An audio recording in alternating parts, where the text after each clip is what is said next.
তুমি এত কিছুর পরেও তোমার মাকে বাড়িতে নিয়ে এসছো, আমাকে তোয়াক্কা করে তুমি তোমার মাকে নিয়ে আসছো।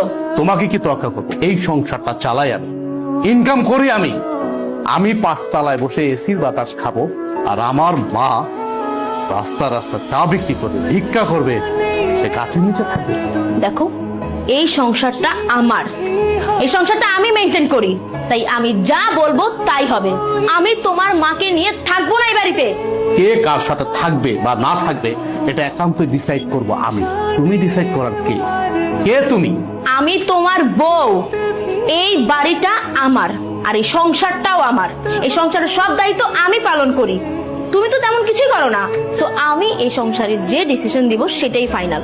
আর তোমার মা তোমার ছোট ভাই ঘরে টিকতে পারেনি, আমার ঘরে কেন টিকবে? হ্যাঁ, তোমার কি মনে হয় যে উনি অত ভালো একটা মেয়ের সাথে টিকতে পারলো না, আমার সাথে টিকতে পারবে? কখনোই না। আমি তোমার মাকে নিয়ে এই এক ছাদের নিচে কোনো দিনও থাকবো না। এখনো সময় আছে, তোমার মাকে বের করো। বাহ, এই বাড়ি তোমার, তোমার কথা মতো চলবে।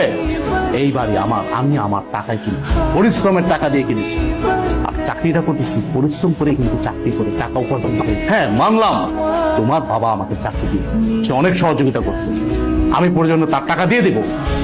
কিন্তু তুমি কোনো কথা বলবা না আমার মার বিষয়ে। আমি বাইচা থাকতে তোমার মা এই বাড়িতে থাকতে পারবে না। আপনার মেয়ে আমার মাকে এই বাড়ি থেকে বের হয়ে যেতে বলছে। আমার মাকে সে সহ্যই করতে পারতেছে না। আপনি জিজ্ঞেস করেন কেন আমার মাকে সে সহ্য করতে পারতেছে না? আমার মা গরিব, এই জন্য। আমার হাজবেন্ডের অবস্থা দেখছো? ওর এই ফুকিনি মাকে বাড়িতে নিয়ে আসছে। আমি তো বিয়ের শুরুতেই বাড়ি থেকে ওনাকে বের করে দিয়েছিলাম, কারণ ওনার সাথে আমি কিভাবে সমাজে চলবো বলো তো? আমার মেয়ে যা বলেছে ঠিকই বলেছে। তোমার মায়ের বেশ পোশাক দেখেছো কি নোংরা? তোমার মা আমার মেয়ের সাথে মানিয়ে চলতে পারে। আরে তোমাকে আমার মেয়ে ভালো ব্যক্তি বিয়ে করেছে, সেই জন্য গ্রাম থেকে তুলে নিয়ে এসে আমি তোমাকে চাকরি দিয়ে প্রতিষ্ঠিত করেছি। তাই বলে তোমার এই গায়া মাকে আমার মেয়ের বাড়িতে নিয়ে আসবা? আপনার মুখে এই টাইপের কথা কখনো মানে না। আপনি একটা শিক্ষিত, ভদ্র, মার্জিত ফ্যামিলির লোক। আপনি আপনার মেয়েকে বুঝাবেন কি? উল্টা আপনি দেখাচ্ছে আরেকটা।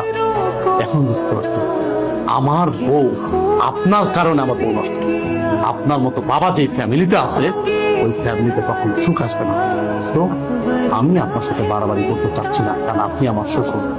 আপনি এখন এই মুহূর্তে আমার বাড়ি থেকে বেরোন, আমার বাড়ি থেকে। ঠিক আছে, যাচ্ছি। আমি এক মুহূর্ত এই বাড়িতে থাকবো না।